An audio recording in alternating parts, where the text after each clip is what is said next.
এবার যেটা দেখাচ্ছি আপনাদের, এটা সাহারানপুরি নাপ্তা বলে। সাহারানপুরি নাপ্তা বলার কারণ হচ্ছে এর বাবা সাহারানপুরি ছিল, মা ছিল নাপ্তা, তার থেকে এই বাচ্চা এসছে। নাম আমি দিয়ে দিয়েছি সাহারানপুরি নাপ্তা, তার কারণ সাহারানপুরি আর নাপ্তার ক্রস করে এই বাচ্চা এসছে।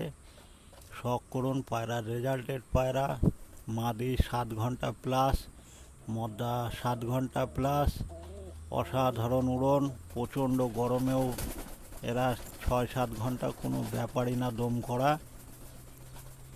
খুবই সাধারণ খাবারের এরা এই দম দিয়ে থাকে।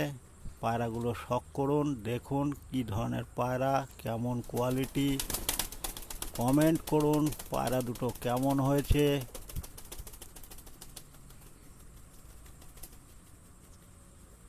মেলটা প্রথমে দেখাবো। মেলটা এই সামনের দিকে যেটা রয়েছে এটা মেল, পিছনের দিকেরটা ফিমেল। শখ করুন, প্রথমে মেলটা দেখাই।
পায়রা দুটো কেমন দেখলেন একটু কমেন্ট করবেন, কীরকম কোয়ালিটি হয়েছে কমেন্ট করে জানাবেন।